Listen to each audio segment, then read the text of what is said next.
Hello friends, welcome to back my channel cooking time with Aarti. आज मैं आप सभी के लिए लेकर आई हूँ करवा चौथ स्पेशल फीकी मट्ठी। बिल्कुल बाजार जैसी घर पर बनाए, बहुत ही आसान और सिंपल तरीके के साथ।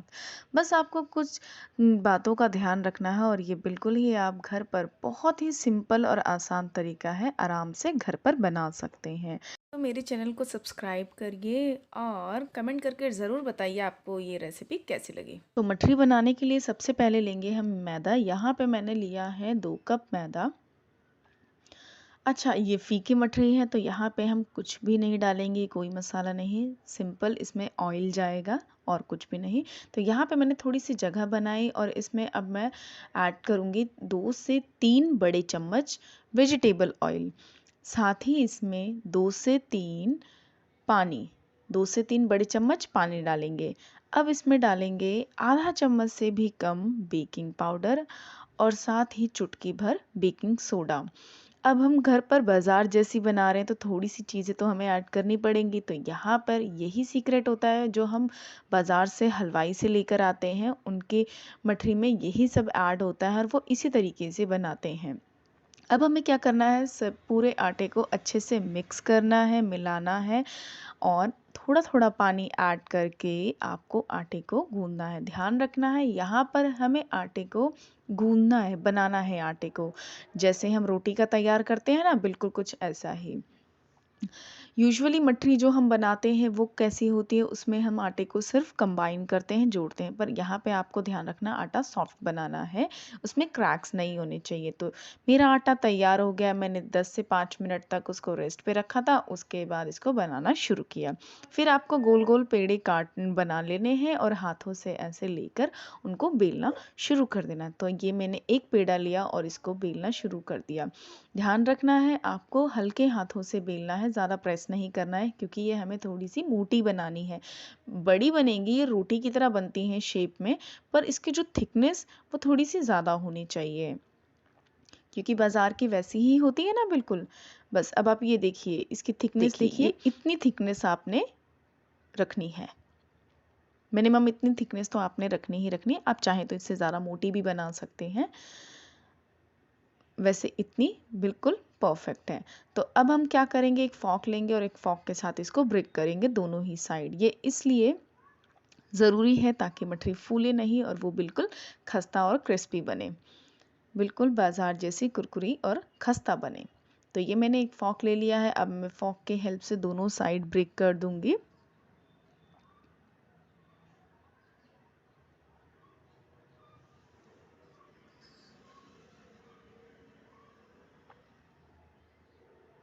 और साइड से हम ऐसे डिज़ाइन बना देंगे, साइड से भी हम इसको ऐसे कर देंगे ताकि ये बिल्कुल बाजार जैसी लुक दे। ये ऐसे ही आप इसको डिज़ाइन कर दीजिए। बस हमारी मठरी तैयार हो गई है। तो इसी तरीके से मैं बाकी की सारी मठरियाँ बना लूँगी। ये आप देख रहे हैं इसकी थिकनेस, बस इतनी ही मोटी आपने इसको बनाना है।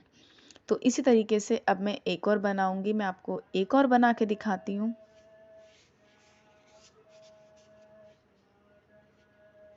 ये देखिए, इसी तरह आपको बेलना है, फॉक की हेल्प से उसको ब्रेक करना है और साइड से किनारों किनारों से इसकी एजेस को आपने ऐसे डिज़ाइन कर देना है ताकि ये बिल्कुल बाजार जैसी दिखे। बस, तो हमारी मठरी तैयार होगी। बहुत ही ज़्यादा इम्पॉर्टेंट पॉइंट, आपको तेल कितना गरम करना, तेल आपको बिल्कुल ही मध्यम आंच, बिल्कुल ही कम गरम करना है। इतना कि आप एक आटे का टुकड़ा डालोगे और वो बुलबुले बनकर ऊपर आ जाएगा। आप ये देख रही हो मठरी, बिल्कुल ऐसी ही, बिल्कुल वैसे आपने इसमें डालना है तेल में और उसके बाद आप कुछ देर बाद देखेंगे कि आपकी मठरी अपने आप फूल कर ऊपर आ गई। जैसे हम गुलाब जामुन का ऑयल रखते हैं और हम बालूशाही बनाते हैं उसका ऑयल, और जो हम मठरी बनाते हैं बिल्कुल उसी तरीके से इसका ऑयल रखना है आपने। हल्के हाथों से प्रेस करना है, ज़्यादा प्रेस नहीं करना क्योंकि ये बहुत सॉफ्ट होती हैं तो टूट भी सकती हैं।